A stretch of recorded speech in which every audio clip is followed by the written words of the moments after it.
목사님을 소개해 드리도록 하겠습니다. 지금 현재 에듀코라라는 단체의 디렉터로 계십니다. 그 단체를 이끌고 계십니다.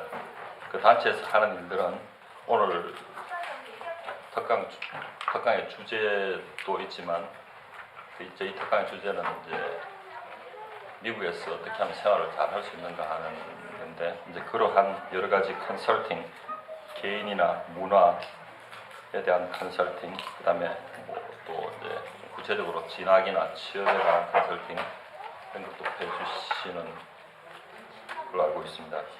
이분께서는 아까 제가 학벌이 어마어마하다고 말씀을 드렸는데 MIT에서 언더그래주에이트와 마스터를 하시고 거기서 죄송합니다. 머티리얼 엔지니어링으로 공부를 하셨습니다. 여기 보니까 음악을 또 부전공을 하셨다는 것도 있네요.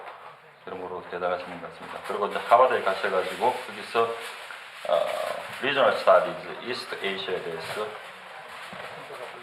공부를 하셨고 거기서 마스터를 받으셨고 이제 Comparative Literature, 비교 문학인 것 같은데 한국말 하자면 그로서 박사학위를 받으셨습니다. 아까 제가 권사님께 잠깐 이야기 들었었는데 이제 보스턴 칼리지와 다른 보스턴에 있는 여러 대학에서 강의를 하셨는데 학교에 있는 것보다는 이제 이런 컨설팅을 하는 게 더 본인이 원하는 그런 분야인 것 같아서 지금 이제 이쪽으로 일을 하고 계신다고 제가 들었습니다. 강연을 하실 때 많은 은혜 받으시고 열심히 경청을 해주시면 감사하겠습니다. 크리스체 박사님 소개합니다.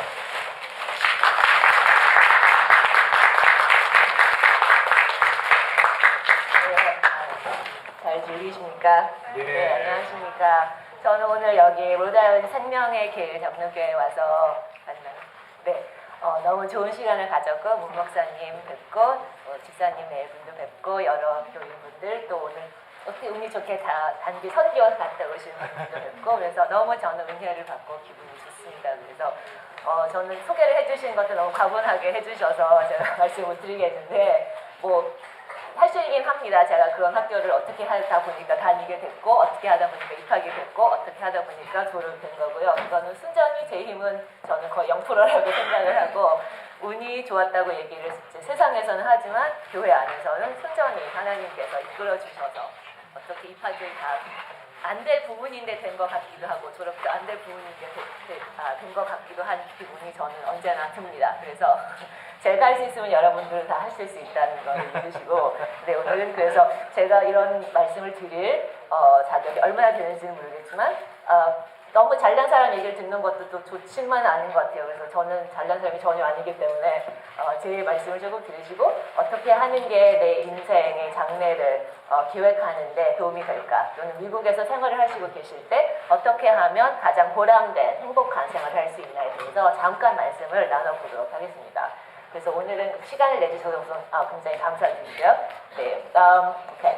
그래서 이런 말씀 많이 들으시잖아요. 인생이 길지만 긴 시간이 매 순간순간으로 이루어져 있고 매 순간순간마다 최선을 다하고 매 순간순간이 중요하다. 이런 말씀 많이 들으셨죠? 그런데 그게 사실이기도 하지만 또 사실이 아닌 부분도 조금 있습니다. 어떤 순간은 또 다른 순간보다 더 중요할 수가 있어요. 무슨 말씀이냐면 그 인생의 정체성을, 나의 정체성을 근본적으로 바꿔놓는 순간이 인생을 살면서 몇 가지가 있습니다.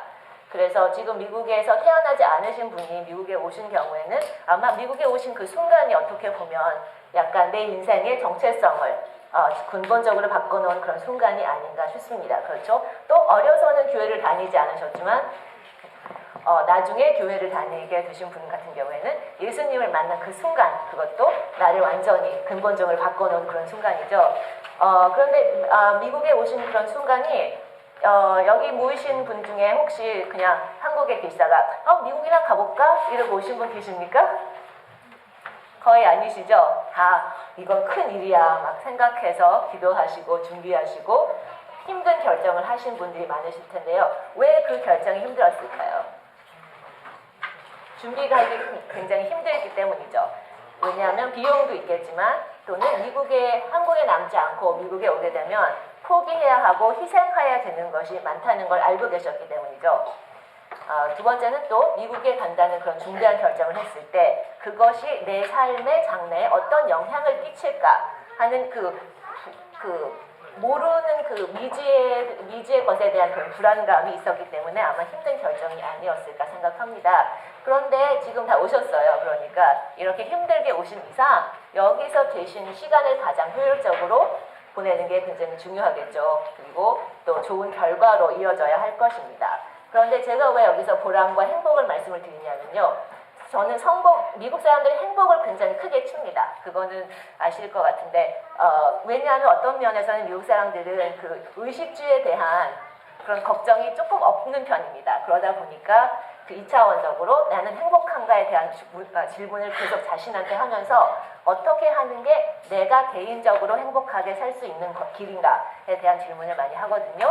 한국 사람인 경우에는 개인적이지 않고 그게 약간 가족의 단위로 확대가 되는 경우가 있습니다. 그래서 내가 어떻게 하는 것이 내 가족이 가장 행복한가, 내 가족이 가장 좋아하는가에 대한 생각도 많이 하시는데요. 미국에 오시게 되면 한국에서 배우신 가족을 우선 놓는, 가족과 나를 동일시하는 그런 사고방식이 있고, 미국에 와서 가니까 내 개인이 행복하면 그게 제일 좋은 거다라는 그런 사고방식이 있어서 그 두 가지를 놓고 약간 고민에 빠질 경우도 있는데요. 오늘은 그거에 대해서 잠깐 말씀을 나누고요.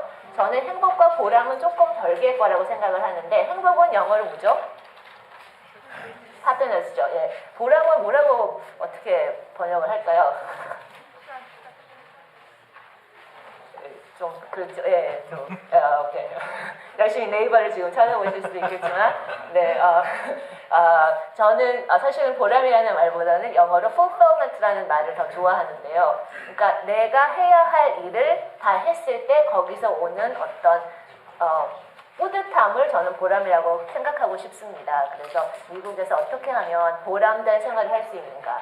다 귀하신 분들이 힘들게 여기까지 오셨으면 꼭 보람 있는 생활을 하셔야 되겠죠. 저는 그렇게 생각을 합니다.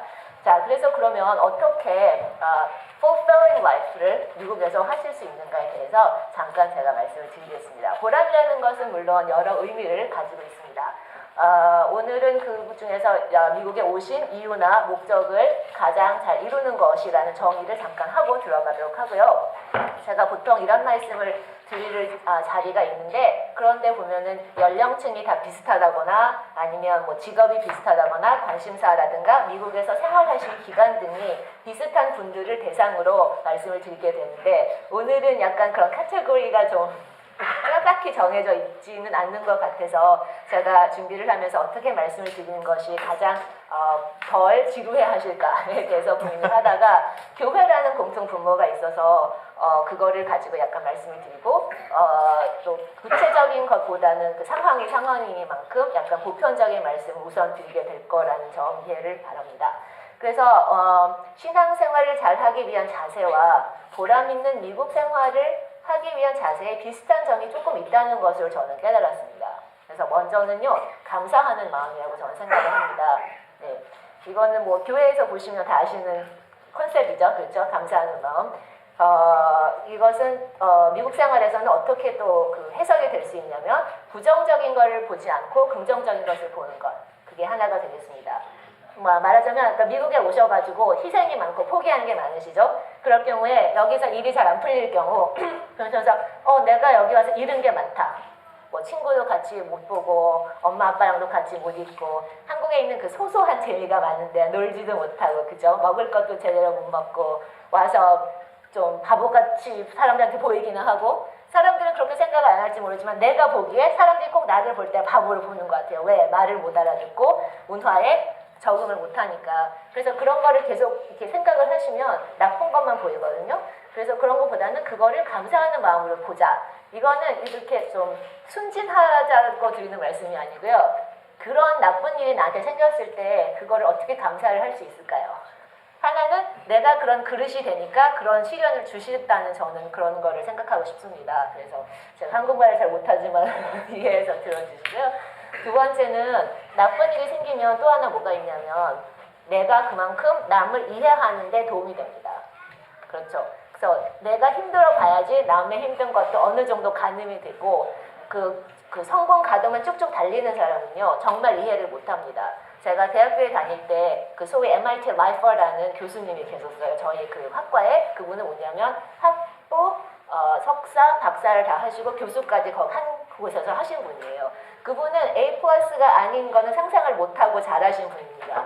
그러다 보니까 그분 실험실에 graduate students들이 많았는데 사람이 살다 보면 가족의 일도 생기고 개인적인 일도 많이 생기잖아요. 그러면 일을 제대로 못할 때도 많은데 그분은 매일 와서 하시는 일이 실험실에 아침에 와가지고 닭달을 하는 거예요. 너는 일을 어떻게까지 해놨니? 못했다 그러면 왜 못했는지 이해를 정말 못하시는 겁니다. 근데 그분은 이해심이 없어서가 아니라 이해심이 잘할 환경에서 크지를 못하신 거죠. 그래서 어떻게 보면 인간으로서 그러니까 사람 그런 세속적으로는 성공을 했다고 볼 수가 있어도 그런 그 full blown 인간으로서는 어떻게 보면 약간 모자란 부분이 있는데 그러니까 그런 거는 좋은 걸 봤을 때 뭔가 그 이면에 그게 나쁘게도 보일 수가 있는 거고 반대로 나한테 나쁜 일이 생겼다고 생각을 했을 때 그게 어떻게 보면 좋게 되는가를 생각을 하자는 말씀입니다.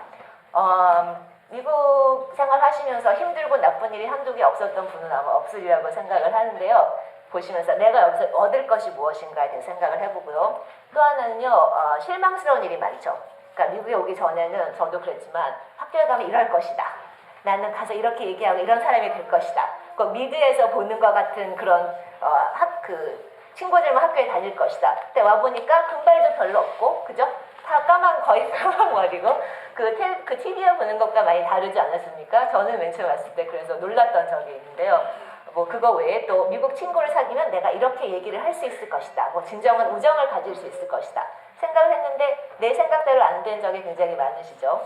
또는 뭐 교수님이라든가 다른 그 생활에서 기대에 못 미쳤을 때 내 자신을 약간 좀 학대한다 그럴까요? 자책하게 되는데 왜 내가 여기서 이러고 있어야 하나 그런 생각을 하실 수 있겠습니다만 한국은 멘토라는 말이 요새 굉장히 유행인 걸로 제가 압니다. 그래서 어떤 분야에서 성공을 거둔 사람이 와가지고 나는 이렇게 했습니다 라고 얘기를 하면서 그걸 따라 합시다 라는 그런 붐이 불고 있는 거 아시죠? 그런데요 그거는 굉장히 힘듭니다. 왜냐면요 그 성공을 하신 분들은 거의 대부분이 특별하신 분이 많아요. 그래서 그분들이 할 수 있는 일을 내가 아무리 따라하고 싶다고 해도 아무리 마음이 있어도 못할 수가 있습니다. 그럴 가능성이 굉장히 많습니다, 사실은. 그리고 또 하나 유행이 됐던 거가 outliers라는 게 있었죠. 아시죠? 그러니까 그거는 내 배경이, 내 환경 자체가 뭔가 특별해서 내 힘이 아니라 내 주변 환경의 힘으로 인해서 내가 성공하는 데 도움이 됐던 경우를 얘기하는데요. 그러면 나는 컴퓨터를 하는데 우리 아빠가 컴퓨터를 안 한 사람이면 아웃라이어가 아니잖아요. 그런 환경이 없으니까 당연히 성공하니까 그만큼 그러니까 그 베이스라인이니까 출발점이 똑같지가 않은 거잖아요. 그런데 그런 좋은 환경에서 잘하고 특별해서 열심히 해서 남보다 디스플린도 많고 해서 성공한 사람들을 모셔다 놓고 멘토라고 하면서 나도 저 사람처럼 돼야지. 그러면 어떻게 되겠습니까? 실망을 하시게 됩니다. 왜냐하면 저는 그렇게 못합니다. 뭐 매일 아까 말씀하셨지만 3시간씩 자면 저는 미쳐버려요. 그래서 그렇게 못하는데 시간은 없는데 머리는 나쁘고 그렇죠. 그러다 보면 실망으로 이어지는데요.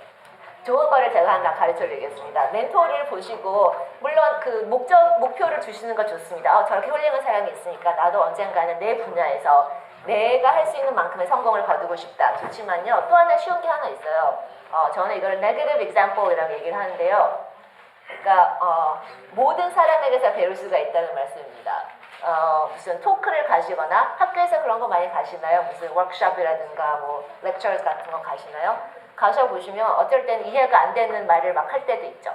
아니면 누구라고 왔는데 이제 저를 보시면 이제 제가 프라임 엑sem플이겠습니다만 저런 사람이 와서 강연을 해? 막 이럴 수가 있는데 그런 모든 주변에 거쳐서 약간 이거는 아닌 것 같다라는 게 보였을 때 그렇게 하지 않아야지 하고 배울 수가 있습니다. 세상에서 제일 쉬운 거는요, 뭐를 안 하는 거예요, 사실은.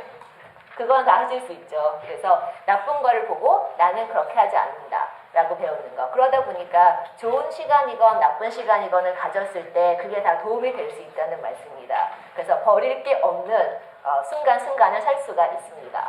다음은요. 이기심보다는 개인차라는 말씀을 드리고 싶은데요. 미국에서 제일 듣는 얘기가 뭐죠? 개인주의, 뭐 이기주의 이런 말씀 많이 들으시죠?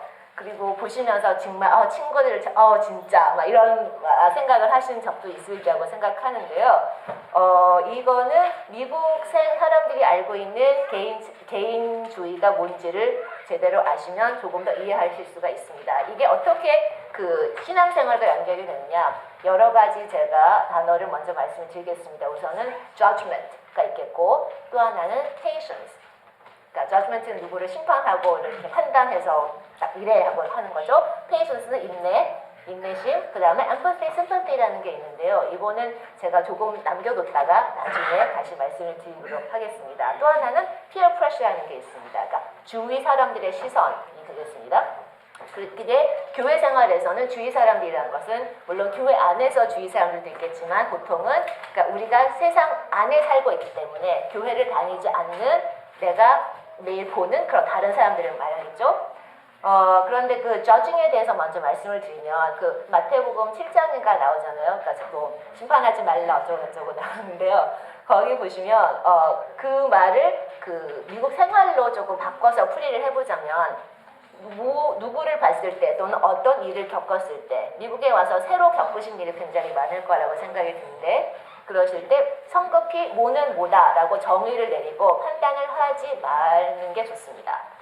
미국은 특히 굉장히 땅덩이가 넓고요. 지역차가 심하고 인종도 많고 계급이라는 말을 드리기가 좀 그 말을 쓰기가 좀 그렇습니다만 종류의 굉장히 다양한 종류의 사람들이 살고 있습니다. 그래서 어느 지역에 한 군데를 가셔서 또는 학교에 생활을 하시고 나서 미국은 이렇더라 이렇게 성급히 판단을 하시는 거는 좋지 않은 일이라고 생각을 하고요. 사람을 보셨을 때도 마찬가지여서 내가 한국의 기준을 가지고 내 친구를 보고 내 옆에 사람들이 어떻게 사나를 보고 그거를 판단해서 얘는 안 됐어 막 얘는 나는 못 써 나는 얘랑 놀기 싫어 얘는 뭐 그러면 안 돼 그런 생각을 섣불리 하시는 건 좋지 않다는 생각입니다. 왜냐하면 그들만이 갖고 있는 그런 클루가 한국에서 보이는 클루와는 조금 달라요. 그래서 우리가 보기엔 쟤는 굉장히 노는 애 같아 예를 들면 라고 생각할 수 있지만 그게 사실은 그 사람이 가장 실속이 좋고 열심히 사는 사람일 수가 있습니다. 그래서 그렇게 판단하지 않는 게 중요하겠고요.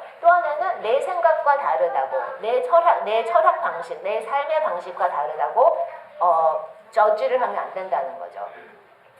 이거는 한국 사람들은 조금 힘든 것 같은데 말을 할 때 한국어 표현에 의역 비슷하게 하셔서 많이 쓰시는 말을 제가 종종 듣습니다. 뭐라고 얘기하고 나서 그걸 알아들었는지를 확인하는 것 같기도 하고 또 하나는 동의를 구해야만 다음 것으로 넘어가기 때문에 Don't you agree? Do you agree? 이런 말씀을 많이 하시는데 혹시 하시는 분이 계시면 속으로만 손을 들어주십시오. 그런 말씀을 많이 하시는데요. 미국 사람들은 그런 말을 많이 하지 않습니다. 그러니까 한국 사람의 마음에는 이해를 하면 그게 동의를 한다는 약간 그 두 가지의 그 이꼴 그 등식이 약간 성립이 되어 있는 것 같아요. 그 말은 뭐냐면 이해를 하면 당연히 내 말에 동의를 하겠지. 왜냐하면 그건 많이 길이기 때문에라고 생각을 하는데 미국 사람들은 무슨 말인지 알아들어도 동의를 하지 않는 경우가 많습니다. 그리고 그렇다고 해서 그게 퍼스널 문제로 번지지가 않습니다. 그것 때문에 막 싸우고 한국은 똑같이 생각하지 않으면 싸우는 적이 많잖아요. 미국의 표현 중에 agree to disagree라는 표현이 있는데요. 그러니까는 동의하지 않기로 동의한다라는 표현인데 그런 거 있을 정도로 나는 네가 무슨 말 하는지 알겠고 나는 너의 의견을 충분히 존중하지만 그렇다고 해서 내가 네 의견에 동의하는 것은 아니다 라는 게 뚜렷이 서 있어요. 그거는 부모와 자식 간에도 어렸을 때부터 있는 관계입니다. 그래서 죄송합니다. I'm going to have to win it. 그렇죠? 예, 그래서 그런 거가 있을 때 내가 누구한테 얘기를 했는데 얘기를 해서 다 알아들은 것 같아서 이제 내가 너한테 마음을 열고 너도 나랑 똑같은 생각이겠거니 라고 말을 해보니까 아닌 거예요. 그럼 실망을 하고 뭔가 좀 감정이 생기게 되겠죠. 근데 그거를 하지 않으시는 게 좋고요. 그러면 그 사람이랑 정말 진짜로 친해질 수는 없는 거네요. 사실은 아닙니다. 왜냐하면 세상 사람이 뭐 몇십억인데 어떻게 생각이 다 똑같겠습니까? 그렇게 하리라고 기대를 한다는 것 자체가 실망을 부르는 초청하는 그런 길입니다. 그죠? 그래서 생각하시는 게 미국 사람이고 친구들이 아니면 한국 사람이라도 다 교포거나 유학생이거나 다를 수 있잖아요. 그러니까 당연히 저 사람은 나와 다르겠거니 하고 생각을 우선 하시면 실망할 것도 없고 뭔가 똑같은 일이 있으면 좋다. 걔도 그런 생각해. 걔도 나랑 이런 거랑 맞는 것 같아 하면 기쁜 일이 되겠죠. 그래서 모든 것은 내가 뭐를 만났을 때 내가 갖고 있는 그 perception이라고 그럴까요? 먼저 갖고 그게 굉장히 중요합니다.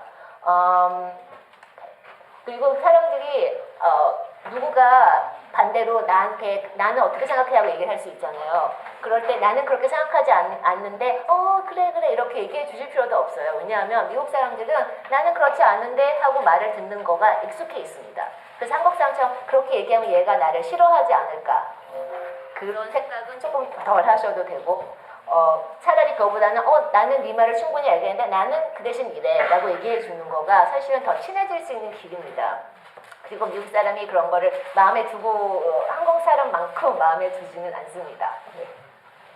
이렇게 그리고 미국 사람은요 한국 사람을 사귈 때 친구를 사귈 때 내 개인을 알고 싶어 하는 거지 내가 한국인을 대표한다고 해서 한국인에 대해서 알고 싶어서 나를 사귀는 게 아닙니다. 물론 그런 사람이 있을 수도 있겠죠. 근데 저는 개인적으로는 내가 누굴 만났는데 너 한국인이니까 나는 네가 좋다라고 하는 사람은 별로 사귀기 싫을 것 같아요. 왜냐하면 내가 얼마나 특별한지를 모르는 거잖아요. 그저 한국 사람이 좋아서 사귀는 거니까 내가 아닌 다른 한국 사람이 와도 내 자리를 차지할 수가 있는 건데 다들 특별하신 분이신데 그런 건 아닌 것 같고 그걸 반대로 생각하면요. 저는 카페 같은 데 앉아있을 때 그 어학당 같은 데서 여러 나라 사람들이 와서 모임 같은 거 많이 하잖아요. 그럴 때 들으면서 웃는 경우가 굉장히 많은데 한국 사람이 꼭 하는 말을 여는 그 표현이 있습니다.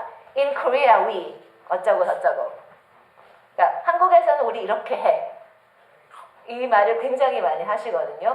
그거는 뭐 한국 문화 전도사로서는 좋을 수 있을지 모르겠지만 내 자신 개인을 어필하고 내 인상을 남기고 개인으로서 나와 누군가 사이에 우정을 만들기 위한 방법으로서는 좋지가 않습니다. 그리고 내가 얘기하는 게 사실 한국 사람을 대표한다고 얘기를 할 수도 사실은 없을 것 같아요. 그죠? 그냥 그러려니 하는 그 관념적인 어떤 그 기준이 있는 것이지 되게 보시면 가정생활이 꼭 TV에 나오는 그런 가족은 아니지 않습니까? 그러니까 친구들하고 말씀하실 때는 그냥 내 가족은 이렇게 해 정도는 말씀을 하실 수가 있어도 한국은 이렇게 해. 그리고 그 사람이 나를 만나서 한국을 배우고 싶어 하는 것도 아니에요.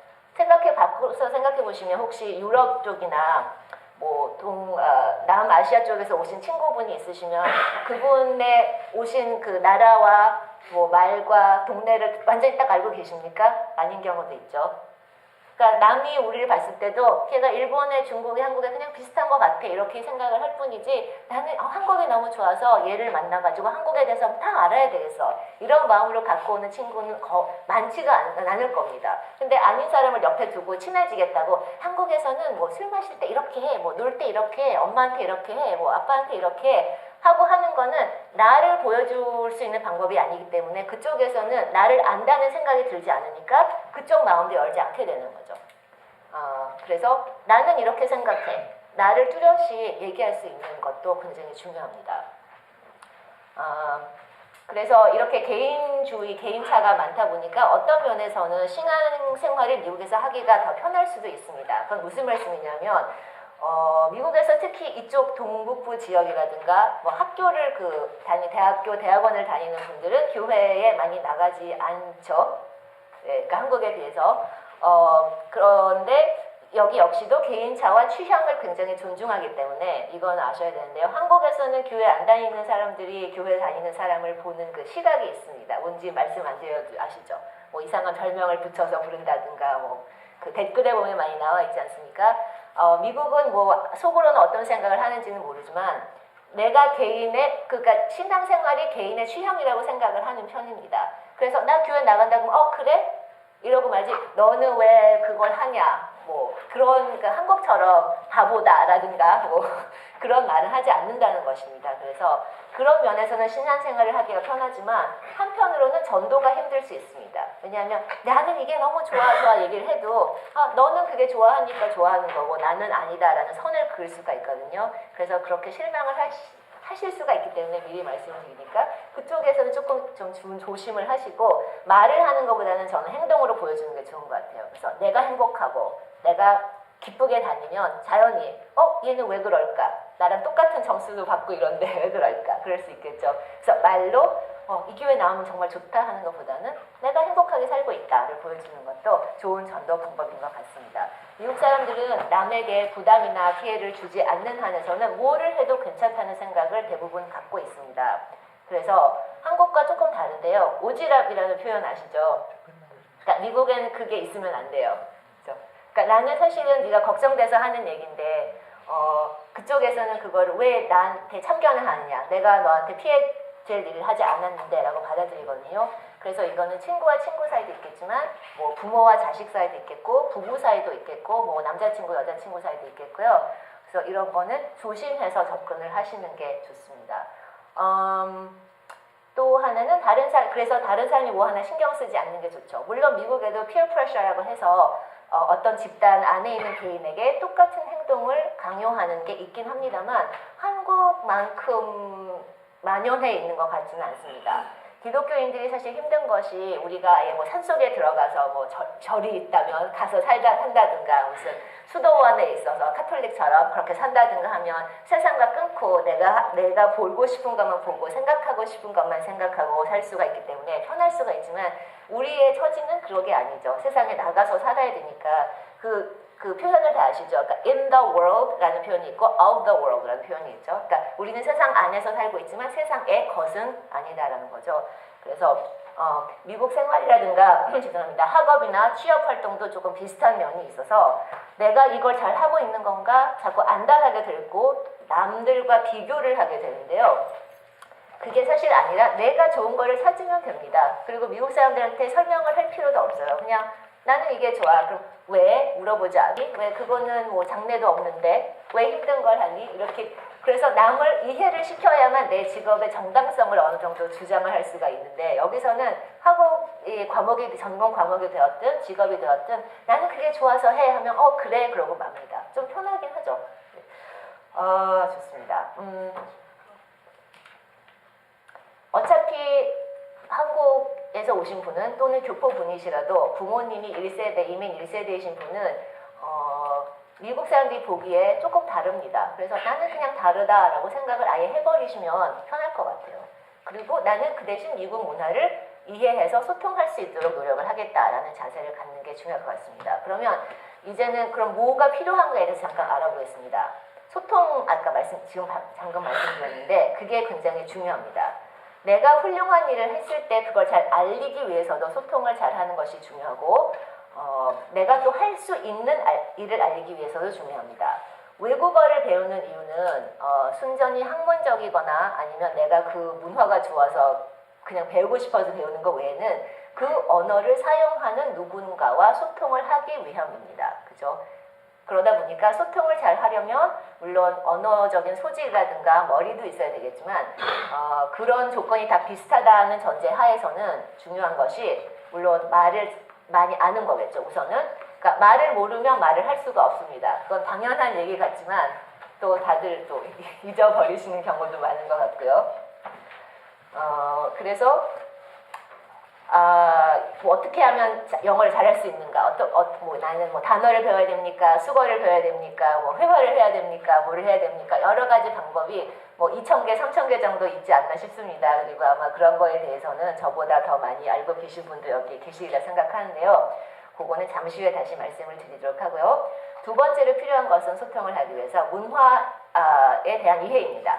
또는 문화에 대한 익숙함입니다. 여기서 문화라는 말은 이 미국 사람들의 정서라든가 습관이라는 것도 되겠지만 또 하나는 이 사람들이 가지고 있는 대중문화, 공유하는 역사적인 그런 이벤트라든가 그 레퍼런스를 가리킵니다.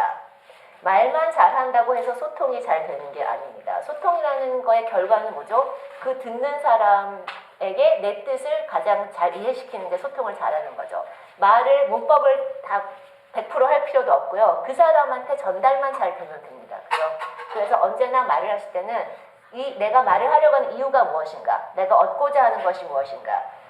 100% 문법을 제대로 해서 어려운 단어를 쓰는 거는 뭐가 또 목적이겠습니까? 내가 잘 보이고 싶은 거겠죠. 그렇지만 소통은 그게 아니라 그 사람이 내가 하고자 하는 말을 알아들으면 그게 가장 효율적인 소통이죠. 그래서 거의 다 비슷한 목적이 있지만 그거에 약간 차이를 두보시고 모든 일을 하실 때 내가 왜 이거를 하는가를 우선 생각해 보시면 이거에서 얻고자 하는 게 무엇인가 생각해 보시면 창피한 것도 약간 없어질 수 있고 그 하나에만 이제 집중을 하실 수가 있겠습니다. 또 하나 소통에서 중요한 것은 반대겠죠. 누가 말을 나한테 했을 때 잘 알아듣는 게 있겠습니다. 그래서 두 가지를 하실 때 문화를 잘 알면 굉장히 수월합니다. 여기에서 잠깐 말씀드리면 호미 바바라는 굉장히 유명한 인도 출신의 인문학자가 있습니다. 이분은 대학교 교수들은 사실 어디에 다니고 강연을 할 때 유명하지 않으면 그 강연료가 거의 별로 많이 받지는 않습니다만 이분은 한번 움직이시면 뭐 굉장히 많이 받으시는 아마 그 인문학 그 학계에서는 아마 가장 가는 스타가 아닐까 싶어요. 그런데 그분하고 제가 그 과목을 하나 들었는데 좀 충격적인 말씀을 저는 들었습니다. 그런 분이면 다 알 것 같죠, 뭐든지. 그리고 뭐 말도 잘하고 뭐 모르는 게 없는 분인데 딱 말씀하시면서 나는 이해가 안 되는 게 3개 있다 라고 말씀을 하신 거예요. 네, 하나는 뭔지 모르겠는데 두 번째는 랩 뮤직이었습니다. 하시면서 그분이 랩은 있잖아. 이건 너무 말이 빨라가지고 이거는 못 알아들으라고 하는 말인 것 같아. 그런 장르인 것 같아. 이러고 말씀을 하시는 거예요. 근데 사실 젊은 사람들은 랩이 아무리 빨라도 다 알아듣지 않습니까? 그러니까 이거는 세대 차이죠. 그분은 정말로 그렇게 생각을 하신 거고 또 하나는 그건 세대 차이라고 얘기할 수가 있겠는데 또 하나는 뭐였냐면 뉴욕타임즈라는 신문에서 그 Science of the Times라는 그 섹션이 나올 때가 있습니다. 뭐 화요일인가 언제 나오죠? 뭐 나오는데 거기에 나오는 기사를 읽어도 자기는 이해를 못하겠다는 겁니다. 이 사람이 단어를 몰라서 모르느냐? 아니죠. 그쪽에서 쓰는 그 특별한 말을 몰라서 모르는 거죠. 그리고 그 콘셉트를 모르니까 단어 하나하나를 다 알아도 이 기사가 이해가 안 된다. 근데 그분은 그 말을 떳떳이 할 수 있는 자리였기 때문에 이제 말씀을 하시는 거죠. 그런데 우리도 생각해보면 문화를 잘 모르는 상태에서 단어만 다 안다고 누가 얘기를 했을 때 못 알아듣습니다. 그죠? 그래서 문화를 아는 게 그만큼 중요하고요. 문화를 알면 또 좋은 점은 뭐냐면 이 오늘 제가 말씀드리는 거의 주제인 보람을 느끼기가 훨씬 쉽습니다. 어느 자리에 갔는데 누구랑 얘기를 같이 하고 있을 때 나만 바보처럼 느끼는 이유는 여러분들이 생각하시기엔 내가 말을 몰라서 그래 라고 하실 수가 있고 물론 그 부분도 어느 정도 있을 수는 있습니다만 가장 큰 거는 문화적으로 내가 알아들을 수 있는 뭔가 딱 보고 뭐다 하고 인지할 수 있는 그런 요소들을 거의 잘 모른다는 거죠. 그래서 누가 뭐라고 얘기하면 한마디만 얘기하도 다른 사람들 다 알아듣고 깔깔깔 웃는데 나는 그게 뭔지 몰라요. 그러면 이러고 앉아있고 좌불안석이죠. 이거 웃어야 되나? 웃으면 더 웃긴 사람이 될 것 같고 그렇죠. 안 웃자니 쟤는 동양이라서 무뚝뚝해 매일 웃지도 않아. 이런 그런 고정관념을 더 강하게 할 것 같고 방법은 문화를 그냥 계속 익히는 방법밖에 없습니다. 그래서 동학을 하자는 말씀이 아니에요. 미국 사람의 문화를 알고 나서 이제 내가 초이스가 생기면 어떻게 할 것인가를 정하시면 되고요. 그래서 하나 제가 말씀을 드리자면 어떻게 하면 말을 잘하고 문화를 잘할 수 있을까? 우선은 데디케이션이 필요합니다. 이거는 뭐 당연한 얘기인데 데디케이션, 그러니까 열심히 그거에 집중해서 하는 건데 이거는 시간을 오래 쓰는 것과는 약간 다른 의미입니다. 그러니까 주의를 잘 집중한다고 할까요? 집중을 얘기합니다. 신앙생활을 하실 때도 교회에 나오실 때만 신앙생활을 하십니까? 아니죠. 그것과 마찬가지로 영어를 배우거나 미국 문화를 배울 때 그 시간만 배우고 딱 잊어버리고 가서 다른 걸 하시면 안 되고 24시간 그게 중요하면 그 생각을 계속 하셔야 됩니다. 뭐를 보셔도 그게 어떻게 내가 영어를 더 잘하는데 연결이 될 수 있을까? 이게 어떻게 내가 문화를 더 잘 아는데 연결이 될 수 있을까를 계속 생각을 하시면 됩니다. 전공 과목 같은 게 있으시거나 지금 일을 하시는 분들의 경우에는 내가 지금 맡고 있는 프로젝트라든가 과목을 생각을 계속하고 생각을 해보면 좀 더 나아지는 걸 아마 느끼신 적이 있으실 텐데요. 미국 그 영어를 배우고 문화를 배우는 것도 마찬가지입니다. 뭐 학원 다니셔도 좋고 뭐 영어 책을 피고 공부를 하셔도 좋지만 그 시간만 이루어지는 게 아니라 내 일상생활 전체가 그거를 배우는 데 쓰인다라고 생각을 하시면 돼요. 그러니까 그 마음가짐을 조금만 바꾸시면 됩니다. 그게 말을 쉽지만 사실 힘들죠. 그래서 intentionality라는 말이 있습니다. 이걸 제가 네이버를 어저께 찾아봤더니 한국어로 고의성 뭐 이렇게 번역이 되었어요. 사실 그거는 약간 아니죠. 그러니까 intention이 뭔지 아시죠? 그러니까 내가 하고자 하는 어떤 내가 원해서 하는 그런 얘기인데 intentionality는 그러하는 것을 얘기하죠. 그래서 intentionality라는 말을 언제나 가지고 계시면서 내가 뭐를 하든지 그거의 인텐션을 가지고, 그러니까 intentionality는 제가 쉽게 말씀을 드리자면 생각 없이 하는 거의 반대말인 것 같습니다. 그러니까 뭔가 이유가 있어서 하는 것, 목적이 있어서 하는 것, 내가 이 조그만 일 하나하나를 하는 것이 어떻게 다 연결이 되어서 큰 거에 구분이 되는가, 이거를 함으로 해서 내가 궁극적으로 원하는 것은 무엇인가를 생각을 하시면서 일을 하시면 그 일 하나하나가 힘들고 바보같이 느껴지더라도 전체적인 거를, 그러니까 그 빅 픽처라고 하는 걸 볼 수가 있기 때문에 약간 그 견뎌내시기가 더 쉽지 않을까 생각합니다. 그래서 이걸 할 때 그러면 하지 않아야 될 게 몇 개 있는데 그 포커스를 이쪽에 주게 되면 뭐를 조금 하지 않으면 좋으냐면 한국에 대한 생각을 많이 하지 않는 게 좋습니다. 왜냐면요, 우리는 여기 앉아가지고 나는 100% 한국 사람인데요 라고 생각을 하실 수가 있겠지만 그건 어디까지나 우리 자신의 생각이고 한국에 가면 그렇게 생각하지 않습니다. 미국을 땅을 밟으신 이상 그것만큼 한국 사람이 아니게 됐습니다. 그건 어쩔 수 없는 거예요. 시간을 되돌릴 수는 없죠. 그래서 물론 한국에 관심 갖고 한국을 사랑하는 거는 좋습니다만 여기 와서 외로우니까 괜히 나는 내 친구들한테 뒤처지는 것 같으니까 거기서는 뭐 새로운 제품이라든가 뭐 유행이 나오면 빨리빨리 알아야 되는데 나는 여기 프로비던스에 박혀서 몰라, 막 공부하느라고 몰라, 천대기가 됐어. 뭐 TV도 몰라. 그래서 열심히 뭐 유튜브 찾아보시고 열심히 그 다음 이런 데 들어가서 기사 보시고, 제가 굉장히 재밌게 생각하는 게 저희 회사에 오시는 그 분들 보면 어떤 분들은 뉴스를 다음에서 그러니까 미국 뉴스인데 다음에서 읽으시는 거예요, 그거를. 그런 경험 혹시 있으세요? 예. 왜요? 그거는 번역돼서 나오는 거고 그렇잖아요. 어느 정도 여과가 돼서 편집이 돼서 나오는 거고 말이 틀릴 수도 있고요. 그죠? 어떤 기사만 가져다 쓸 수 있는데 여기는 그냥 인터넷만 들어가면 그 신문이 딱 뜨고 여러 가지 읽을 수가 있는데 그렇지 않고 버릇처럼 다음에 들어가 미국에서 교통사고가 있었대, 눈이 왔대, 뭐 어쨌대, 그렇게 반대로 알지 않으십니까? 왜요? 이상하죠. 그래서 그런 한국에 너무 포커스를 주시면 그만큼 영어랑 미국 생활을 이해하는데 마음을 온전히 쓰지를 못합니다. 그래서 굉장히 중요해요. 그래서 정말로 그리울 때만 그냥 양념으로 한국 음식 먹듯이 그렇게 생각하시고, 되도록이면 내가 미국에 와서 이렇게 고생하면서 있는데 비싸지 않습니까? 또 그렇죠? 그러면 왜 여기까지 와가지고 한국어를 하십니까? 그래서 열심히 영어를 하시고 미국 사람들이 어떻게 사나를 보시는 게 저는 도움이 된다고 생각하고요.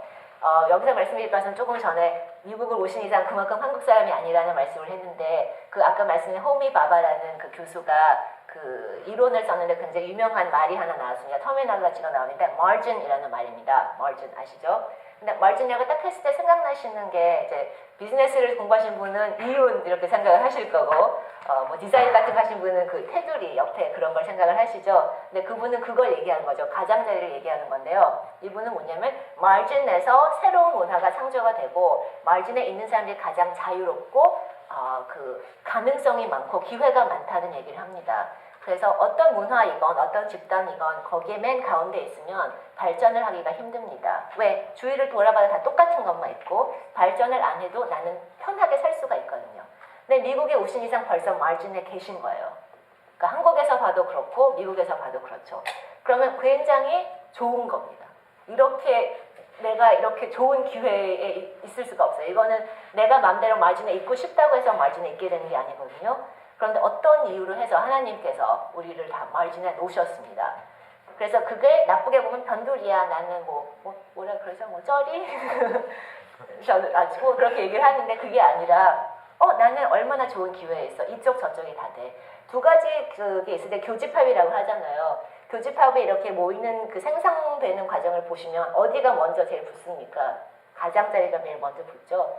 그래서 그걸 생각하시고 얼마나 행복한 건가, 얼마나 기회가 많은 건가 생각하시면서, 그런 경우에 교집합인데 왜 하나만 하고 계십니까? 그렇죠?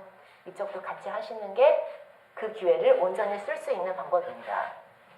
네. 그런데 어떻게 보면 저는 학교에서 번역을 좀 했는데 번역을 하다 보니까 모든 거를 볼 때 번역에 비교해서 보게 돼요. 그래서 번역이란 건 물론 뭐 영어와 한국어를 번역하는 것이 제일 그 사전적인 의미겠지만 어떻게 보면 다른 문화와 문화를 사이를 왔다 갔다 하면 소통하게 하는 거, 이해하게 하는 거 이런 것도 번역이라고 저는 생각을 하는데요. 예를 들면 교회에 다니는 사람과 안 다니는 사람을 이해해서 서로 사이에 내가 얘기를 해줄 수 있는 것도 번역이 되겠고 또 세대 사이를 왔다 갔다 할 수 있는 것도 번역이라고 할 수 있겠죠. 넓은 의미에서는 미국 내에서도 지역차, 또 계급차, 인종차가 있어서 그 사람 사이들을 다니면서 얘기를 해줄 수 있는 것도 저는 번역이라고 생각을 하고요. 가장 중요한 것은 언어가 아닌 미국 생활과 한국 생활 사이를 다 아시기 때문에 다니면서 번역을 해줄 수 있다는 위치에 있는 게 얼마나 감사하고 좋은 일입니까? 그래서 그걸 잘하기 위해서라도 열심히 미국을 배워야 되겠습니다. 그래서 이렇게 생각을 하시면 내가 상대를 만났을 때 상대가 누구냐에 따라서 내가 어떻게 얘기를 해야 되는가가 자연히 머릿속에 조금 이렇게 생기지 않을까 싶습니다. 그렇게 되면서 하다 보면 내가 뭐 문법을 신경 쓰지 않아도 발음을 신경 쓰지 않아도 자연히 말을 잘하고 소통을 잘하는 길로 가지 않을까 싶습니다. 두 번째는요. 내가 좋아하는 게 뭔가를 발견해서 그거를 이용해서 말을 배우는 겁니다. 그러니까 다 내가 관심사가 하나 있죠.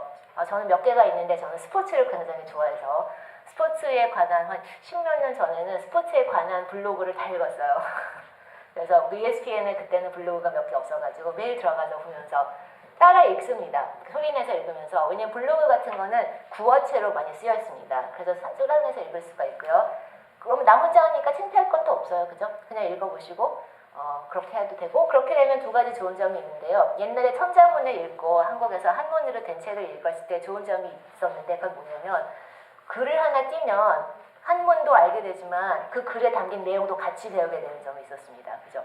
그래서 이런 것도 그런 비슷하게 이런 내가 관심을 갖고 있는 분야에 대한 영어로 된 무슨 영상을 보셔서 말을 듣는다든가 뭐 신문 기사나 블로그를 읽으시면 자연히 그 내가 좋아하는 분야에 대한 지식도 생겨서 어디 가가지고 얘기를 할 수도 있지만 또 하나는 영어도 잘 할 수가 있죠.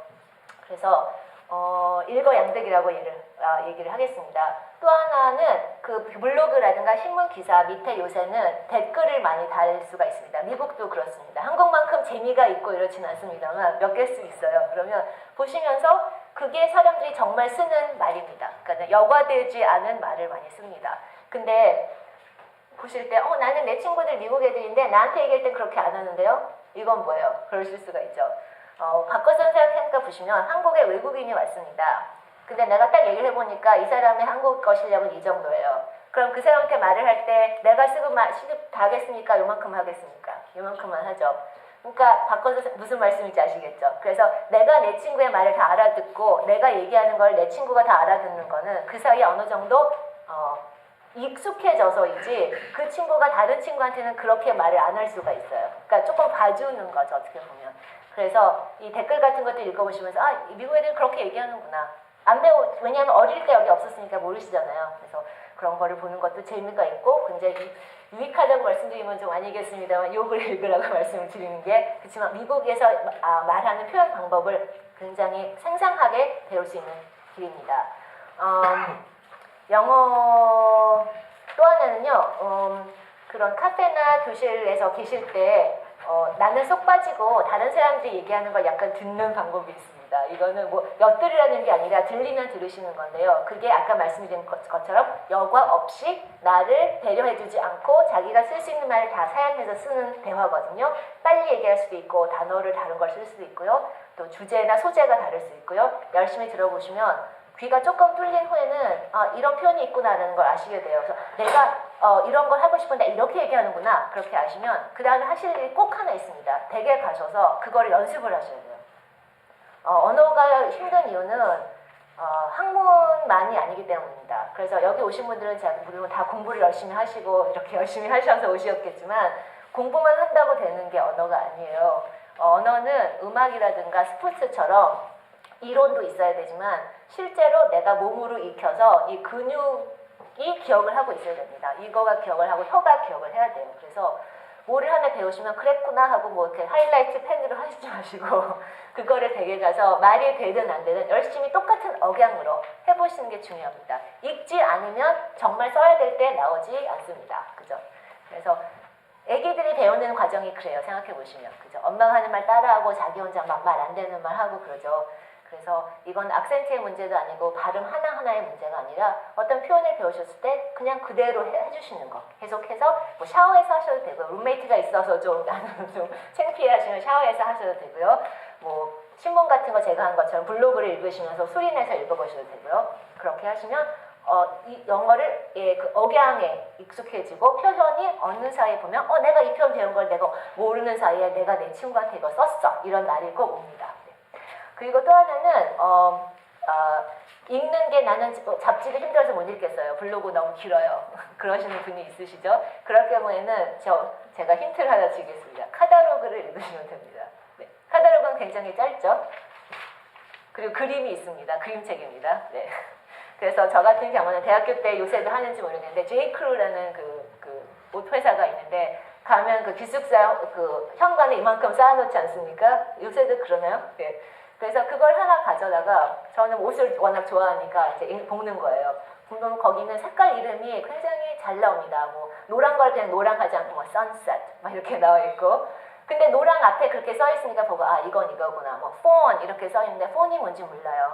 근데 베이지에 그렇게 돼 있어요. 그러면 뭔가 베이지가 폰인가 보다. 나중에 알게 된 거 뭐냐면 폰은 약간 사슴이라든가 그런 거에 어린 동물을 얘기해서 그 색깔 있죠. 예쁜 베이지. 그겁니다. 또는 뭐 drab 이러면 그게 뭔가 뭐 카키색인데 좀 어두운 그런 거. 그래서 drab이 뭔가 좀 안 좋은 거구나. 어두운 거구나. 그래서 시각적인 효과도 있고 그림책 정말 좋습니다. 또 하나는 그걸 해서 저는 옷의 부분에 대한 이름을 다 꿰게 됐습니다. 옷 설명이 나와요. 뭐 플라켓이 어떻고 햄이 어떻고. 그래서 한국말은 저는 모르는데 영어로 옷에 대한 부분 명칭은 다 알고 있습니다. 제이크루를 보고 열심히 배운 덕인데요. 그래서 그거는 굉장히 쉬워요. 그쵸? 아시죠? 제이크루 카탈로그. 그래서 그런 거를 하시고 그게 이제 저는 제이크루지만 또 각각 자신의 제이크루 카탈로그가 있겠죠? 그래서 그걸 보시고 공부하시는 것도 영어가 좀 친숙해질 수 있는 첫걸음입니다. 또 하나는 제가 말씀드린 연습하는 방법 했고요. 또 하나는 상대방과 나눌 수 있는 공통의 주제가 있는 게 좋은데 여기서는 그 1대1이 아니라 여기서는 그룹을 저는 말씀드리는 겁니다. 그래서 물론 내 취미와 같은 취미의 사람을 만나면 좋겠지만 그런 경우가 아닌 경우가 많겠죠. 한 그룹에 어떻게 유대감이 생기는지 아십니까? 물론 같은 그러니까 생각하는 것이 똑같고 그러니까 믿는 것이 똑같으면 유대감이 자연히 있지만 그 외에 있는 것은 인종이 같다거나 뭐 이래서가 아주 수입이 같다거나 뭐 이런 거보다는 자란 시대가 같고 경험한 게 똑같으면 나중에 그거를 추억을 같이 하면서 공감대가 생긴다고 그러죠. 그게 굉장히 중요하거든요. 그래서 이런 거를 어떤 그룹마다 자기네 그룹을 지키기 위해서 특별한 언어 체계를 만든다거나 단어를 만든다거나 자연히 그렇게 합니다. 그거는 그룹의 그냥 그런 사람의 심성인 것 같아요. 뭔가 우리만 알고 있는 게 있었으면 좋겠다. 그래서 이게 그 전문직일 경우에는 어려움 말고 jargon이라고 해서 그러니까 똑같은 얘기인데 그 로여가 얘기하면 이 말을 써서 이게 뭔가가 이건 이런 얘기예요. 근데 왜 이 말을 쓰십니까? 그렇게 해야 남이 못 알아듣거든요. 로여만 아는 말이 있죠. 뭐 엔지니어가 돼도 엔지니어만 아는 말이 있고 심지어는 저는 아까 말씀해 주신 것처럼 그 재료공학을 했는데 똑같은 방정식이 있는데 그 화공과하고 재료공학과하고 부르는 그 variable의 이름이 다릅니다. 그래서 그거 가서 그 화공과 토크를 보고 있으면 저게 뭔지 몰라요. 근데 알고 보면 이게 그 이쿠에이션인데 그게 t를 안 쓰고 얘는 뭐 n을 쓴다던가 해가지고 제가 모르는 거예요. 그거는 화공과 사람들만 다 알기 위한 약간 그런 거가 있죠. 그래서 무슨 말씀인지 아시죠? 그래서 그러니까 이거는 그러니까 문화적으로 크게 공유할 수 있는 그 레퍼런스를 많이 아시는 게 중요합니다. 그러면 누가 얘기할 때 금방 알아들을 수가 있거든요. 이거를 좀 어려운 말로 shibboleth라고 하는데요. 이거는 사실은 어디죠? judges 뭐라고 하죠? 영어 그 구약에 나오는 judges를 뭐라고 하죠? 사사기에 나오는 내용인데 shibboleth가 아시죠? 어떤 그 유대 민족 부족이 이렇게 발음을 못해서 다 그 말을 해보라 그래서 죽인 그 사건인데 그거가 이제 그 확대된 의미로 그 말입니다. 그러니까 어떤 그룹만이 알고 있는 그걸 이제 슈벌러스라고 해서 그 어떤 그룹에 있는 멤버면 그런 동작을 하고 그런 행동을 하고 뭐를 알고 있는 것, 그걸 슈벌러스라고 얘기를 할 수가 있는데 그거를 조금 아시는 게 중요합니다. 어떻게 알게 될까요? 이건 사실은 저희 회사에서 중점을 두는 부분인데 왜냐하면 여태까지 말씀드린 다른 것은 내가 할 의욕만 있으면 혼자 할 수 있어요. 열심히 뭐 연습하고 하지만 슈벌러스는 내가 여기서 앉아있는데 1988년에 무슨 일이 있었는데 어떻게 합니까? 그죠? 그리고 어떤 사람들이 이걸 했을 때 거기에 느끼는 그 감정이 뭔지 모르잖아요. 그런 건 저희가 조금 가르쳐 드리는데 생각해보시면 한국에서도 요새 뭐 토토가라든가 뭐 응답 시리즈 같은 게 왜 유행을 했는가 생각해보시면 뭐겠습니까? 공유하는 추억이죠. 그러니까 누구 가수를 딱 봤을 때 내가 그 가수를 보고 뭘 했다. 이 나이면 그때는 뭘 했을 거다. 문화가 어쨌다. 이런 걸 보는 거지 그 가수를 보고 좋아하는 건 아니지 않습니까? 그죠? 응답도 마찬가지예요. 그 줄거리보다도 거기에 나와 있는 여러 뭐 소품이라든가 그 시대에 나왔던 뉴스, 뭐 입었던 옷, 화제거리 이런 걸 보면서 아 그래 하니까 누가 가서 뭐 전 잘 모르지만 뭐 1997년에 누구 하면 얘기를 더 설명을 붙이지 않아도 그래 그리고 자연적으로 공감대가 생기잖아요. 이건 얼굴이 똑같이 생겨서가 아니에요. 말을 똑같이 해서가 아니라 알고 있는 그 문화적인 공유를 할 수 있기 때문입니다. 그래서 이거를 하시면 조금이라도 하시면 물론 100%는 힘들 수가 있지만 어떻게 할 수 있냐면 조금이라도 알면 파티 가서 누가 얘기했을 때 하가